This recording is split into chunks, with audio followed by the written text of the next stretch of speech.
మండలిలో BRS MLC వ్యాఖ్యలపై వివాదం చెలరేగింది. ప్రభుత్వం కడుతోంది ఫోర్త్ సిటీ కాదు, ఫోర్ బ్రదర్స్ సిటీ అని బీఆర్ఎస్ సభ్యుడు చేసిన ఆరోపణలను మండలి చైర్మన్ తప్పుపట్టారు.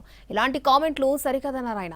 మంత్రి శ్రీధర్ బాబు ఆగ్రహం వ్యక్తం చేశారు. చివరికి చైర్మన్ కలుగు చేసుకోవడంతో ఈ అంశం సత్తుమణిగింది. ఫోర్ బ్రదర్స్ సిటీ అంటున్నారు, పేపర్లలో వస్తూ ఉన్నాయి, ప్రజల నాడులో వింటా ఉన్నాం. సార్ నేను పేరు తీసుకోలేదు సార్, శ్రీధర్ బాబు సార్ పేరు తీసుకోలేదు, నేను పేరు తీసుకోలేదు సార్. మన రాజుగారు అన్వాంటెడ్ కామెంట్స్ చేయకండి. అటువంటి ఏమైనా ఉంటే I will delete dum from the records. Sir అసెంబ్లీలో బట్టలిప్పి కొడతా అన్న వాళ్ళకేమో రూల్స్ వర్తించవు, మాకు రూల్స్ వర్తిస్తాయి. ఈ హౌస్ లో మాత్రమే మాట్లాడే అధ్యక్ష, బయట హౌస్ గురించి గౌరవప్రదమైన హోదాలో ఉన్న వాళ్ళు బట్టలు కూడా తీసుకొస్తామంటేనేమో అభ్యంతరం ఉండదు, రూల్స్ దానికి అభ్యంతరం ఉండదు అధ్యక్ష. ఎవరి పేరు తీసుకోకుండా మాట్లాడితే అభ్యంతరం ఏంది అధ్యక్ష? వాడికో చట్టం మాకో చట్టం అధ్యక్ష. చట్టం అధికార పార్టీ వాళ్ళ చుట్టమైందా అధ్యక్ష? ఏంది అధ్యక్ష ఇది? మీ ప్రశ్న మీద నీ సప్లిమెంటరీ అడుగు కాదు అధ్యక్ష, నాకు మాత్రమే రూల్స్ వర్తిస్తాయి అధ్యక్ష. బట్టలు కూడా తీసుకోవటం, అసెంబ్లీలో అన్నారు అధ్యక్ష. గౌరవ ముఖ్యమంత్రి గారు అసెంబ్లీలో మాట్లాడారు, ఆ మంత్రి గారు అబ్జెక్షన్ చెప్పాలి కదా, ఇక్కడ ఉన్న మంత్రులు అబ్జెక్షన్ చెప్పాలి కదా, ముఖ్యమంత్రి గారు మాట్లాడకూడదు.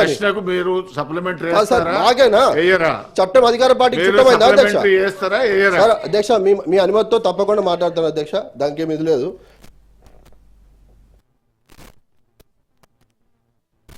ఇది పెద్దల సభ అధ్యక్ష, ఆదర్శనీయంగా ఉండాలని మేమందరం కూడా సభకు సంబంధించిన సభ్యులుగా శాసన మండలిలో ఒక సిస్టమేటిక్గా మీ ఆధ్వర్యంలో ప్రశ్నకు సమాధానం దొరికే విధంగా మీరు సభను నడిపిస్తూ ఉన్నారు అధ్యక్ష. సార్ డెఫినెట్లీ వారు అన్న రెండు పదాలకు సంబంధించి వారు వాపసు తీసుకున్నారు కనుక, అదేవిధంగా మరి చైర్మన్ గారు దాన్ని కవిత గారు రికార్డు సీనియర్ సభ్యులు మీరు అలా రన్నింగ్ కామెంట్ చేయడం బాగుండదు. No, that is not the way. పెద్దల సభ ఆ విధమైన గౌరవం ఉండాలి, గౌరవం ఉండే కార్యక్రమం. నేను ఏం చెప్తా ఉన్నాను అధ్యక్ష, ఒకటి అందరూ మీరు పెద్దల సభ అని చెప్తా ఉన్నాను సార్, మీరు అందరు మాకు పెద్దలు.